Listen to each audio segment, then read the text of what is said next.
Ngayon lang po ako makatikim nito. Napapanood ko lang po ito sa YouTube. Lalagyan natin ng suka. Yee! Lang.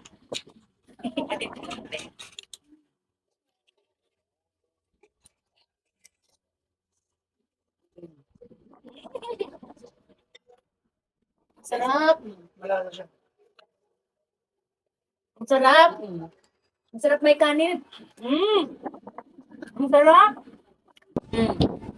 Ito, nilagyan nito ng cheese naman. Oyster with cheese. Ay.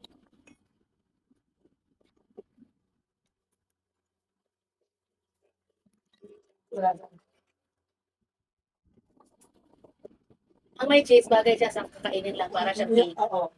Itong ganito, itong oyster na steam na may ganito lang, may suka. Ang sarap ng kanin.